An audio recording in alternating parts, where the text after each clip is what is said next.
Hello అండి. రైస్‌లో కానీ, చపాతీలో కానీ, పూరీలో కానీ పర్ఫెక్ట్‌గా సెట్ అయ్యే చోలే కర్రీ ఎలా చేయాలో చూద్దాం. ముందుగా అయితే మనం వీటిని నానబెట్టేసుకోవాలి. నైటే నానబెట్టేసుకుంటే మార్నింగ్ కల్లా మంచిగా నాని కూర అనేది టేస్ట్‌గా ఉంటుందన్నమాట. నానిపోయిన ఈ శనగల్ని తీసుకొని కుక్కర్‌లో వేసి 3, 4 విజిల్స్ అయితే రానివ్వాలి. విజిల్స్ వచ్చేసిన తర్వాత వేరే ప్యాన్ తీసుకొని దాంట్లో ఆయిల్ వేసుకొని ఆయిల్ కొంచెం హీట్ ఎక్కిన తర్వాత ఆనియన్ పేస్ట్ అనేది వేసుకోవాలి. ఒక 2 ఆనియన్స్ అయితే సరిపోతాయి ఈ కర్రీకి వచ్చేసి. ఆనియన్ పేస్ట్ మంచిగా బ్రౌన్ కలర్లో వచ్చే వరకు ఫ్రై చేయాలి. ఈ ఆనియన్స్ ఫ్రై అవ్వడానికి అయితే మినిమం 5 మినిట్స్ అయితే పడుతుంది. లో ఫ్లేమ్లో పెట్టి మంచిగా ఫ్రై చేసుకోవాలి బ్రౌన్ కలర్ వచ్చే వరకు. దీంట్లో ఇప్పుడు కొంచెం మనం సాల్ట్ అనేది యాడ్ చేసుకోవాలన్నమాట.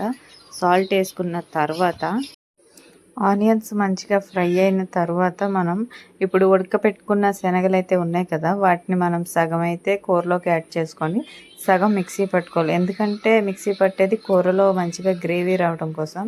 నేను ఈ కర్రీ కోసం చోలే మసాలా యూజ్ చేస్తున్నాను. ఆల్రెడీ దీంట్లో పసుపు, కారం, చోలే మసాలా అన్నీ యాడ్ చేసి శనగలేసి కొంచెం వాటర్ అయితే యాడ్ చేశాను. ఇది కొంచెం ఉడుకుతుండగానే మనం పేస్ట్ చేసి పెట్టుకున్న చోలేని యాడ్ చేసుకోవాలన్నమాట.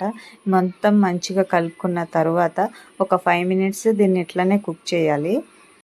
కుక్ చేసిన తర్వాత మనం దీంట్లో మెయిన్ ఇంగ్రీడియంట్ ఏంటంటే, ఆల్రెడీ చోలే మసాలా వేసానని చెప్పాను కదా, చోలే మసాలా తర్వాత మనం కస్తూరి మేతి యాడ్ చేసుకోవాలి.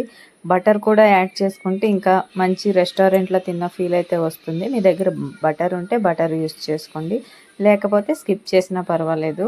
క్రీమ్ అయినా యాడ్ చేసుకోవచ్చు, అది మన టేస్ట్ బట్టి యాడ్ చేసుకోవచ్చు. ఫైనల్గా పూరీ కర్రీ అండ్ చోలే అయితే రెడీ అయిపోయింది. థంబ్‌నెయిల్‌లో ప్రతి సాటర్డే మా ఇంట్లో ఏం జరుగుతుందో తెలుసని పెట్టాను కదా, ఏమీ జరగదు ఫ్రెండ్స్, ఇదే జరుగుతుంది. Thank you for the watching.